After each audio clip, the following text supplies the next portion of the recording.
श्री गणेशाय नमः। ओम श्री सीताराम चंद्राभ्याम नमः।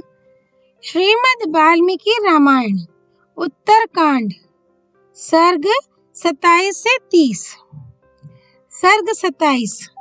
सेना सहित रावण का इंद्रलोक पर आक्रमण, इंद्र की भगवान विष्णु से सहायता के लिए प्रार्थना, भविष्य में रावण वध की प्रतिज्ञा करके विष्णु का इंद्र को लौटाना, देवताओं और राक्षसों का युद्ध तथा वसु के द्वारा सुमाली का वध। कैलाश पर्वत को पार करके महातेजस्वी दशमुख रावण सेना और सवारियों के साथ इंद्रलोक में जा पहुंचा। सब ओर से आती हुई राक्षस सेना का कोलाहल देवलोक में ऐसा जान पड़ता था मानो महासागर के मत्थे जाने का शब्द प्रकट हो रहा हो। रावण का आगमन सुनकर इंद्र अपने आसन से उठ गए और अपने पास आए हुए समस्त देवताओं से बोले। उन्होंने आदित्यों, वसुओं, रुद्रों, साध्यों तथा मरुदगणों से भी कहा, तुम सब लोग दुरात्मा रावण के साथ युद्ध करने के लिए तैयार हो जाओ। इंद्र के ऐसा कहने पर युद्ध में उन्हीं के समान पराक्रम प्रकट करने वाले महाबली देवता कवच आदि धारण करके युद्ध के लिए उत्सुक हो गए। देवराज इंद्र को रावण से भय हो गया था, अतः वे दुखी हो भगवान विष्णु के पास आए और इस प्रकार बोले, विष्णुदेव, मैं राक्षस रावण के लिए क्या करूं? अहो, वह अत्यंत बलशाली निशाचर मेरे साथ युद्ध करने के लिए आ रहा है। वह केवल ब्रह्मा जी के वरदान के कारण प्रबल हो गया है, दूसरे किसी हेतु से नहीं।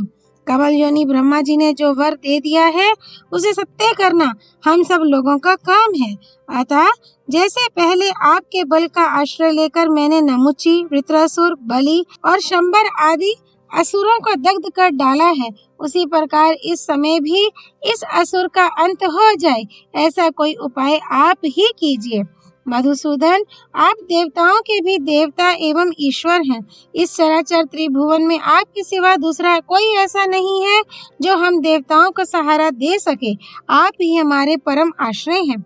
आप पद्मनाभ हैं। आप ही के नाभि कमल से जगत की उत्पत्ति हुई है।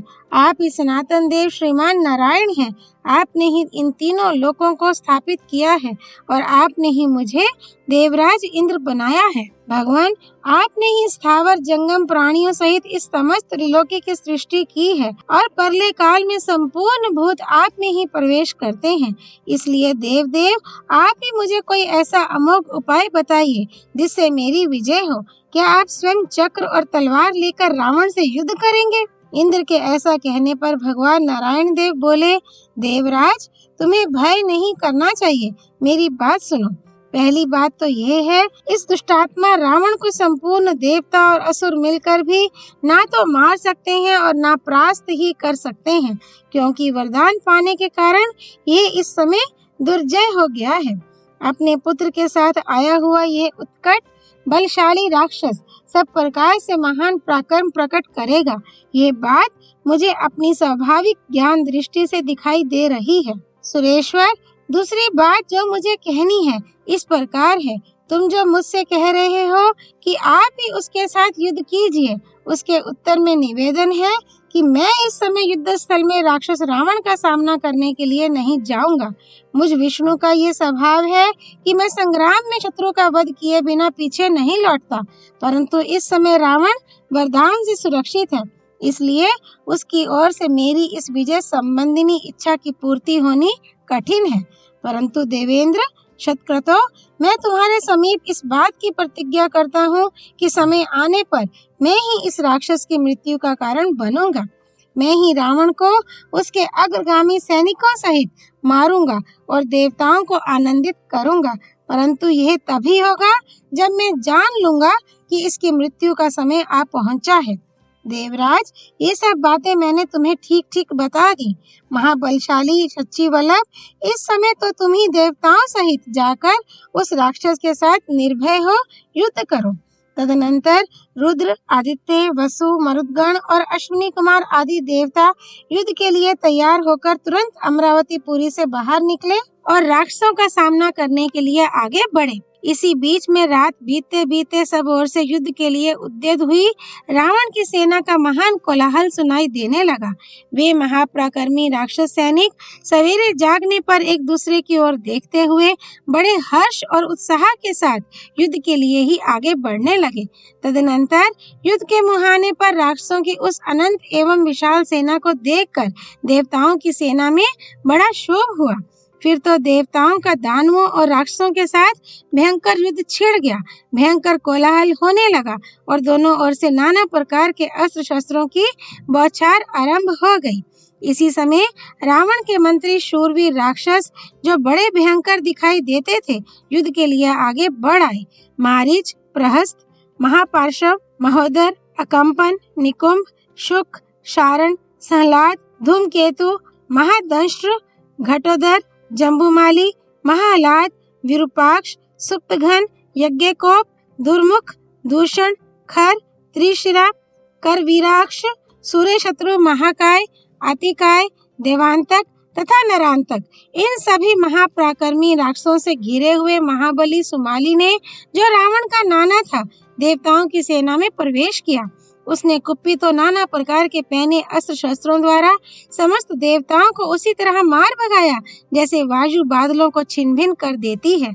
श्री राम निशाचरों की मार खाकर देवताओं की वह सेना सिंह द्वारा खदेड़े गए मृगों की भांति संपूर्ण दिशाओं में भाग चली। इसी समय वसुओं में से 8वें वसु ने, जिनका नाम सावित्र है, सम्रांगण में प्रवेश किया।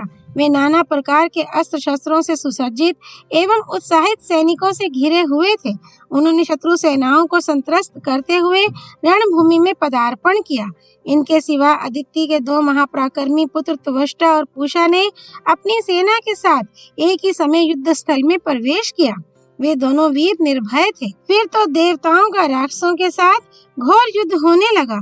युद्ध से पीछे न हटने वाले राक्षसों की बढ़ती हुई कीर्ति देख सुनकर देवता उनके प्रति बहुत कुपित थे। तत्पश्चात समस्त राक्षस समर भूमि में खड़े हुए लाखों देवताओं को नाना प्रकार के घोर अस्त्र शस्त्रों द्वारा मारने लगे। इसी तरह देवता भी महान बल पराक्रम से संपन्न घोर राक्षसों को सम्रांगण में चमकीले अस्त्र शस्त्रों से मार मार कर यमलोक भेजने लगे।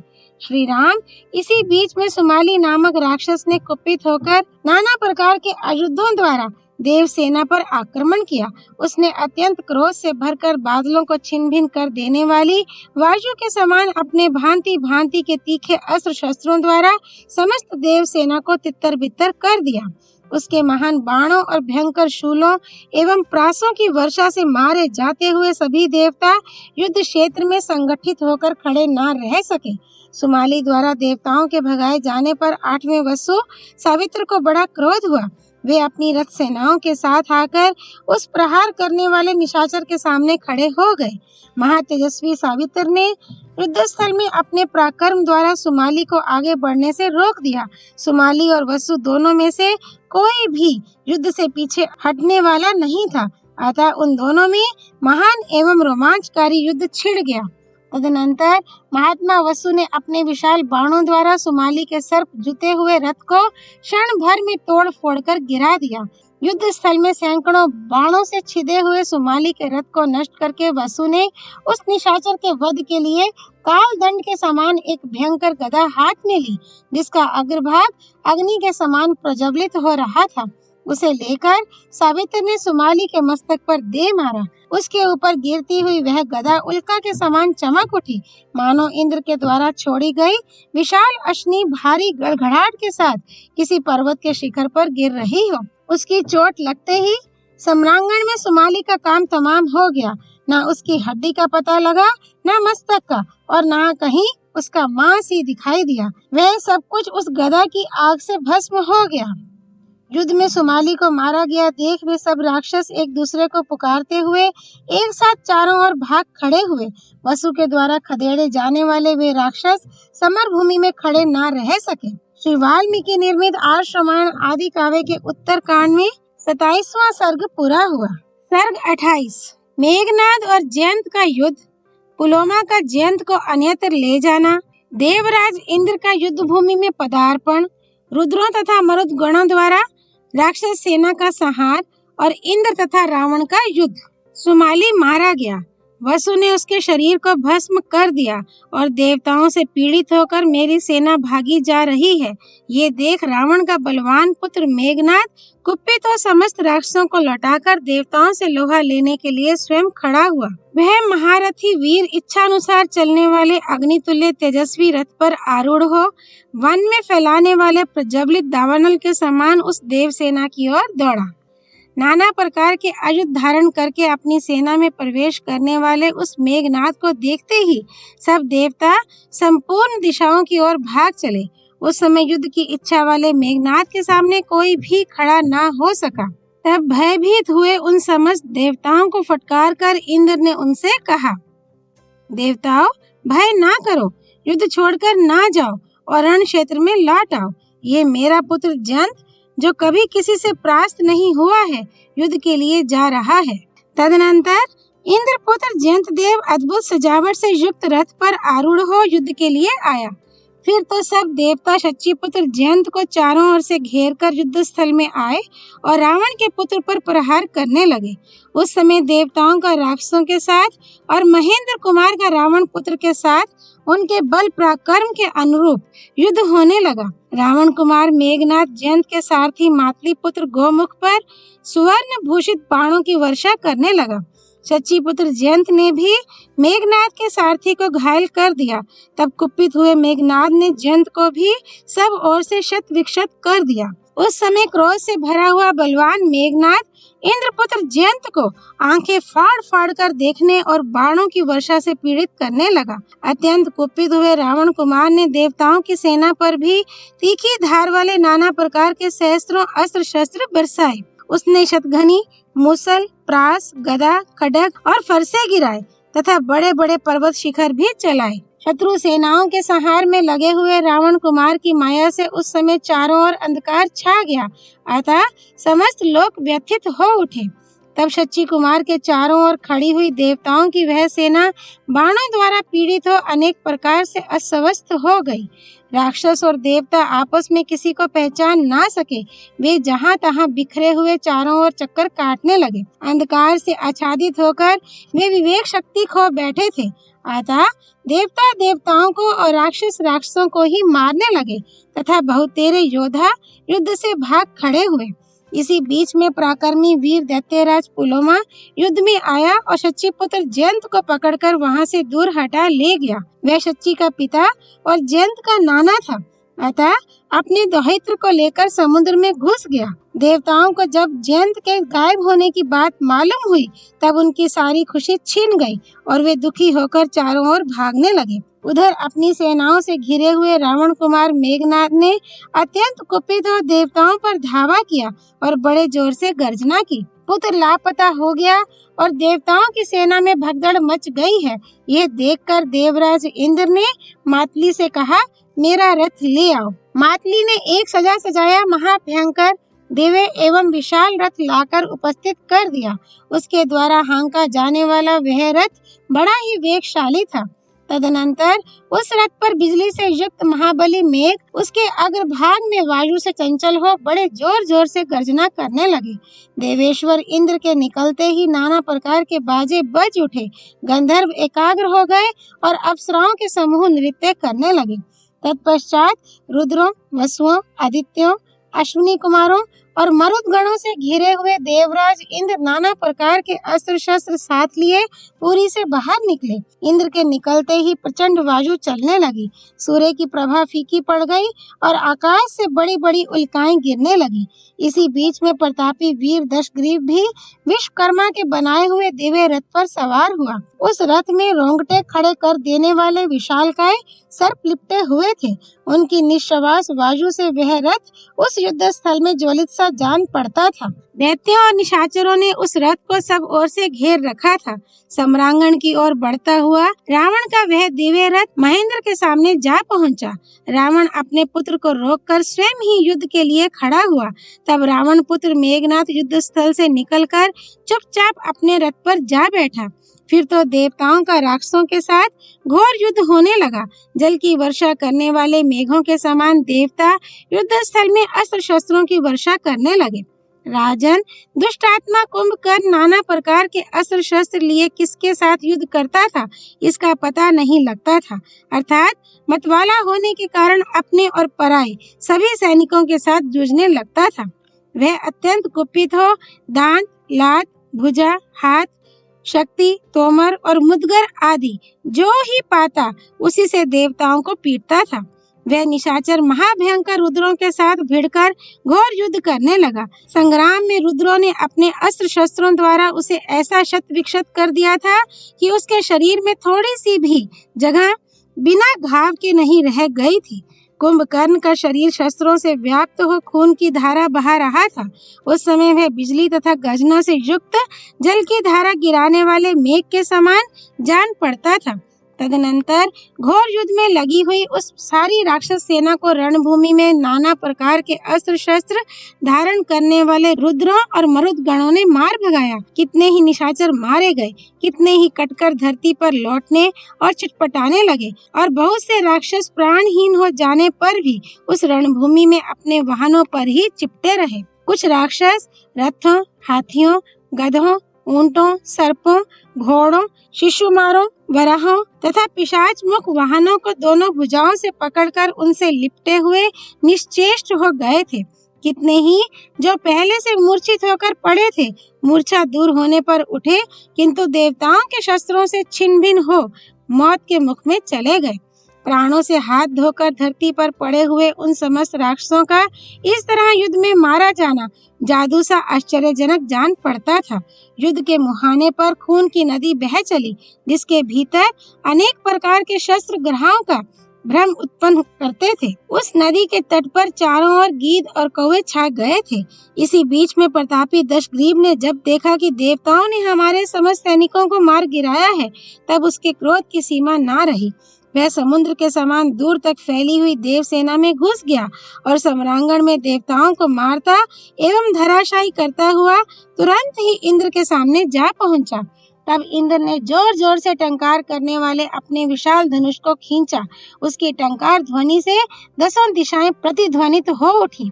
उस विशाल धनुष को खींचकर इंद्र ने रावण के मस्तक पर अग्नि और सूर्य के समान तेजस्वी बाण मारे। इसी प्रकार महाबाहु निशाचर दशग्रीव ने भी अपने धनुष से छूटे हुए बाणों की वर्षा से इंद्र को ढक दिया।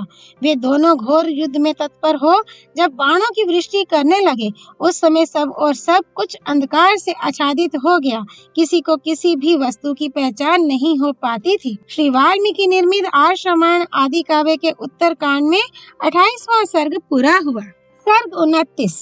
रावण का देवसेना के बीच से होकर निकलना, देवताओं का उसे कैद करने के लिए प्रयत्न, मेघनाद का माया द्वारा इंद्र को बंदी बनाना तथा विजयी होकर सेना सहित लंका को लौटना। जब सब और अंधकार छा गया, तब बल से उन्मत्त हुए वे समस्त देवता और राक्षस एक दूसरे को मारते हुए परस्पर युद्ध करने लगे।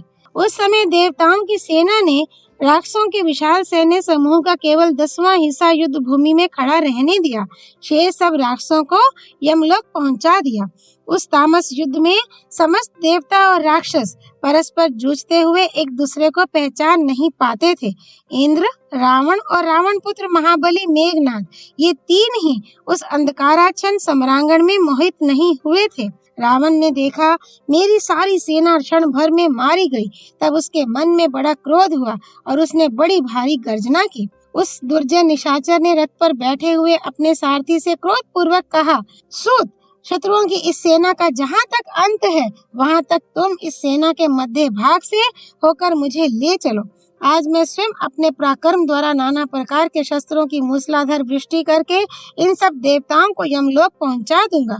मैं इंद्र, कुबेर, वरुण और यम का भी वध करूंगा। सब देवताओं का शीघ्र ही संहार करके स्वयं सबके ऊपर स्थित होऊंगा। तुम्हें विषाद नहीं करना चाहिए। शीघ्र मेरे रथ को ले चलो। मैं तुमसे 2 बार कहता हूँ, देवताओं की सेना का जहाँ तक अंत है, वहाँ तक मुझे अभी ले चलो। ये नंदन वन का प्रदेश है, जहाँ इस समय हम दोनों मौजूद हैं। यहीं से देवताओं की सेना का आरंभ होता है।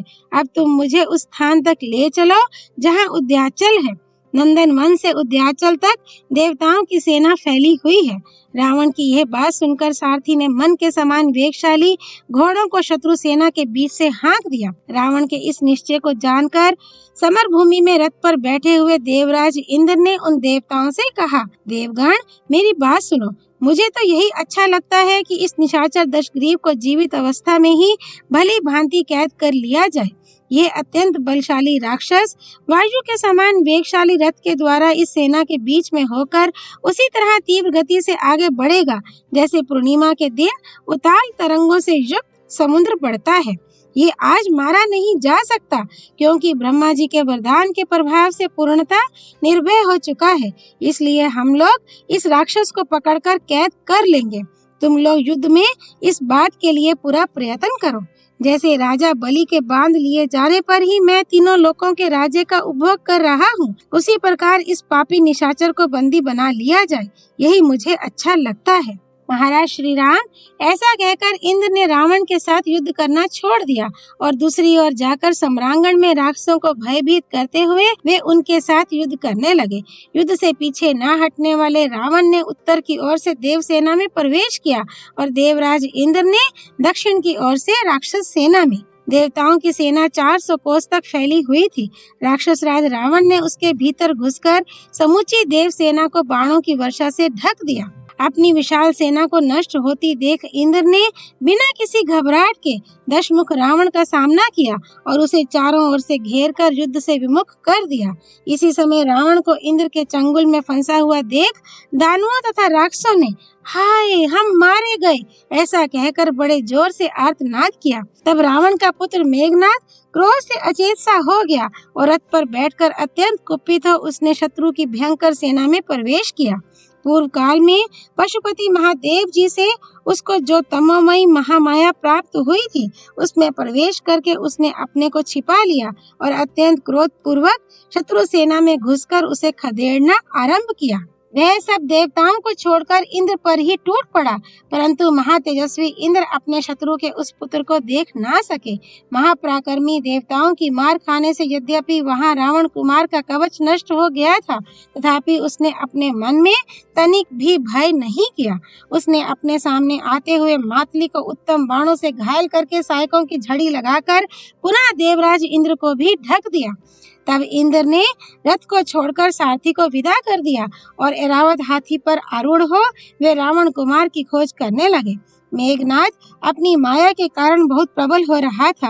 वह अदृश्य होकर आकाश में विचरने लगा और इंद्र को माया से व्याकुल करके बाणों द्वारा उन पर आक्रमण किया। रावण कुमार को जब अच्छी तरह मालूम हो गया कि इंद्र बहुत थक गए हैं, तब उन्हें माया से बांधकर अपनी सेना में ले आया। महेंद्र को उस महासमर से मेघनाद द्वारा बलपूर्वक ले जाए जाते देख सब देवता ये सोचने लगे कि अब क्या होगा।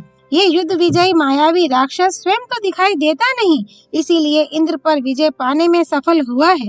यद्यपि देवराज इंद्र राक्षसी माया का संहार करने की विद्या जानते हैं, तथापि इस राक्षस ने माया द्वारा बलपूर्वक इनका अपहरण किया है।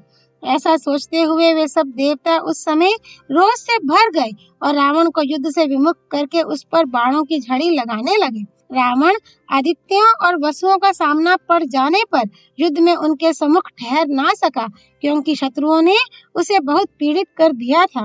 मेघनाद ने देखा पिता का शरीर बाणों के प्रहार से जर्जर हो गया है और वे युद्ध में उदास दिखाई देते हैं। तब वह अदृश्य रहकर ही रावण से इस प्रकार बोला, पिताजी चले आइए, अब हम लोग घर चले, युद्ध बंद कर दिया जाए, हमारी जीत हो गई, अतः आप स्वस्थ निश्चिंत एवं प्रसन्न हो जाइए। ये जो देवताओं की सेना तथा तीनों लोकों के स्वामी इंद्र हैं, इन्हें मैं देव सेना के बीच से कैद कर लाया हूँ। ऐसा करके मैंने देवताओं का घमंड चूर कर दिया है।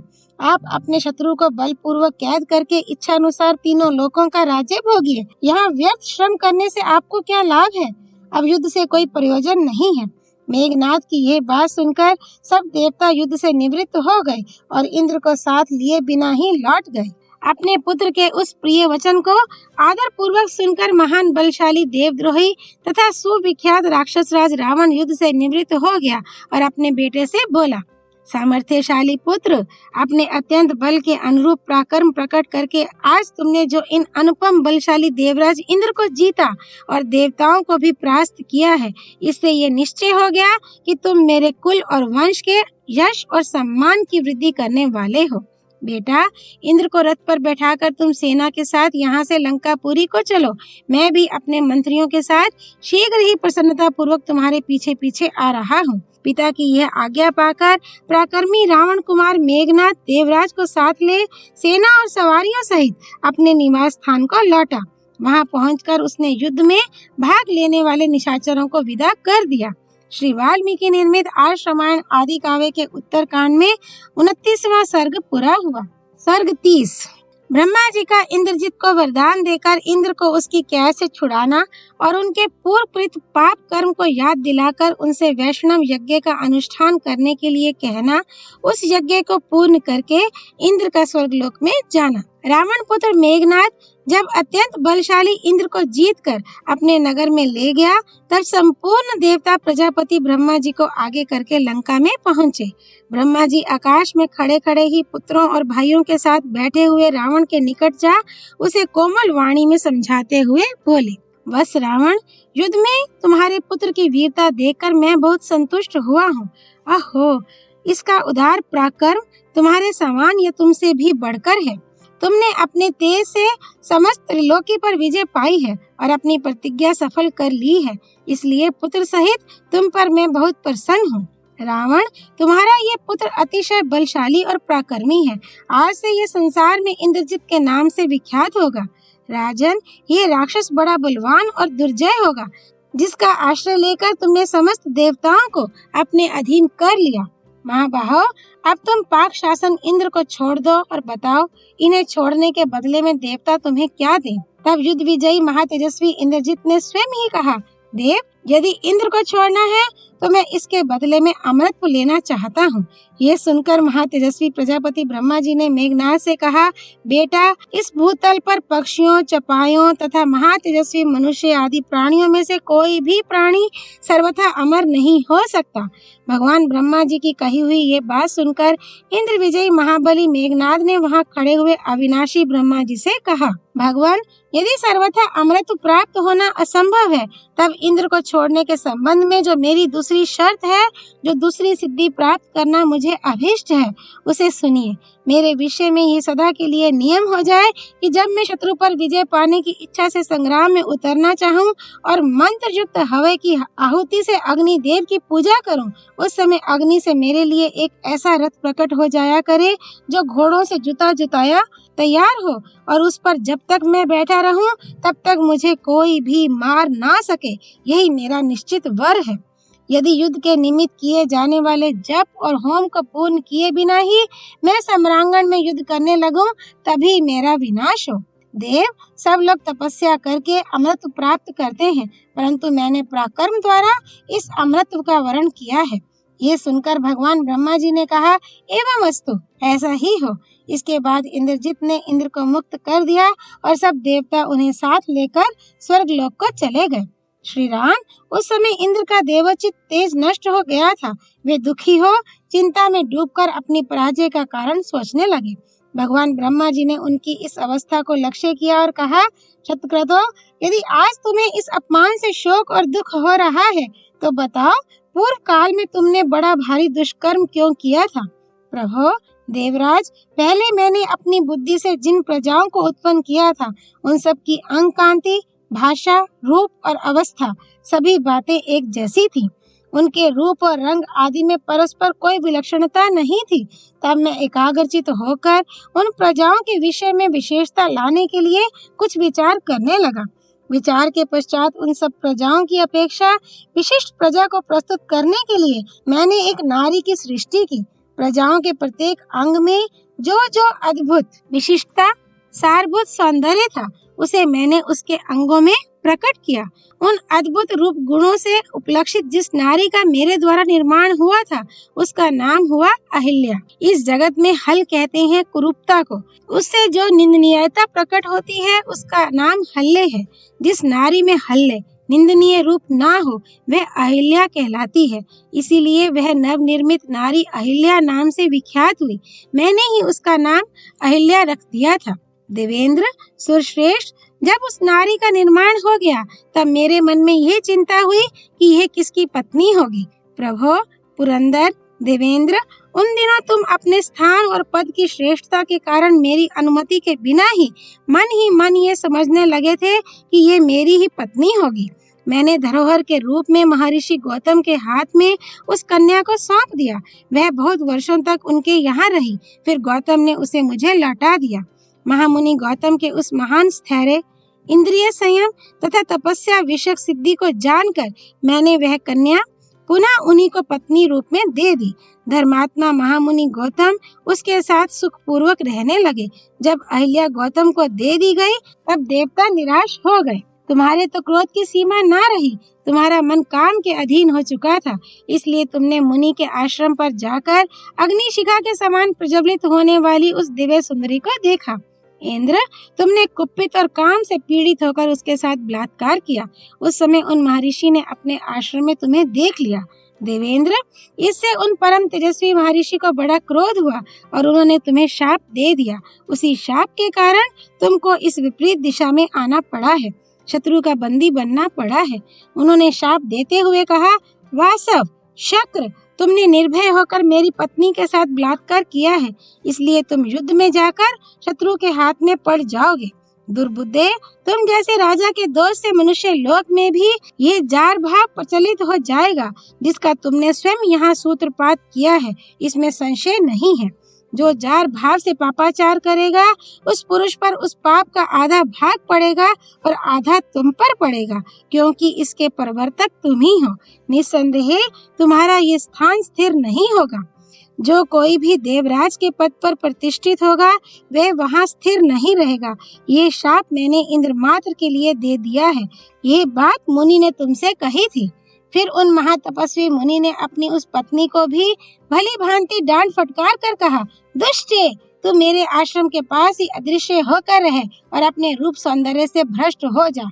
रूप और यौवन से संपन्न होकर मर्यादा में स्थित नहीं रह सकी है, इसलिए अब लोक में तू अकेली ही रूपवती नहीं रहेगी, बहुत सी रूपवती स्त्रियां उत्पन्न हो जाएंगी। जिस एक रूप सौंदर्य को लेकर इंद्र के मन में ये काम विकार उत्पन्न हुआ था, तेरे उस रूप सौंदर्य को समस्त प्रजाएं प्राप्त कर लेंगी, इसमें संशय नहीं है। तभी से अधिकांश प्रजा रूपवती होने लगी। अहिल्या ने उस समय विनीत वचनों द्वारा महर्षि गौतम को प्रसन्न किया और कहा, विप्रवर, ब्रह्मऋषि, देवराज ने आपका ही रूप धारण करके मुझे कलंकित किया है।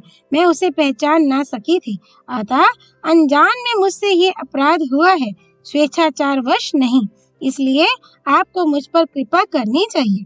अहिल्या के ऐसा कहने पर गौतम ने उत्तर दिया, भद्रे, इक्ष्वाकु वंश में एक महातेजस्वी महारथी वीर का अवतार होगा, जो संसार में श्री राम के नाम से विख्यात होंगे। महाबाहु श्री राम के रूप में साक्षात भगवान विष्णु ही मनुष्य शरीर धारण करके प्रकट होंगे। वे ब्राह्मण, विश्वामित्र आदि के कार्य से तपोवन में पधारेंगे। जब तुम उनका दर्शन करोगी तब पवित्र हो जाओगी। तुमने जो पाप किया है उससे तुम्हें वे ही पवित्र कर सकते हैं। वर वरनिनी, उनका आतिथ्य सत्कार करके तुम मेरे पास आ जाओगी और फिर मेरे ही साथ रहने लगोगी। ऐसा कहकर ब्रह्मऋषि गौतम अपने आश्रम के भीतर आ गए और उन ब्रह्मवादी मुनि की पत्नी वह अहिल्या बड़ी भारी तपस्या करने लगी। महाबाहो, उन ब्रह्मऋषि गौतम के शाप देने से ही तुम पर यह सारा संकट उपस्थित हुआ है। अतः तुमने जो पाप किया था उसको याद करो। वास्तव उस शाप के ही कारण तुम शत्रु की कैद में पड़े हो, दूसरे किसी कारण से नहीं। अतः अब एकाग्रचित हो शीघ्र ही वैष्णव यज्ञ का अनुष्ठान करो। देवेंद्र, उस यज्ञ से पवित्र होकर तुम पुनः स्वर्गलोक प्राप्त कर लोगे। तुम्हारा पुत्र जयंत उस महासमर में मारा नहीं गया है, उसका नाना पुलोमा उसे महासागर में ले गया है। इस समय वह उसी के पास है। ब्रह्मा जी की ये बात सुनकर देवराज इंद्र ने वैष्णव यज्ञ का अनुष्ठान किया। वह यज्ञ पूरा करके देवराज स्वर्गलोक में गए और वहां देवराज्य का शासन करने लगे। रघुनंदन, ये है इंद्र विजय मेघनाथ का बल, जिसका मैंने आपसे वर्णन किया है। उसने देवराज इंद्र को भी जीत लिया था, फिर दूसरे प्राणियों की तो बिसात ही क्या थी। अगस्त्य जी की यह बात सुनकर श्री राम और लक्ष्मण तत्काल बोल उठे, आश्चर्य है। साथ ही वानरों और राक्षसों को भी इस बात से बड़ा विस्मय हुआ। उस समय श्री राम के बगल में बैठे हुए विभीषण ने कहा, मैंने पूर्व काल में जो आश्चर्य की बातें देखी थी, उनका आज महर्षि ने स्मरण दिला दिया है। तब श्री रामचंद्र जी ने अगस्त्य जी से कहा, आपकी बात सत्य है, मैंने भी विभीषण के मुख से ये बात सुनी थी।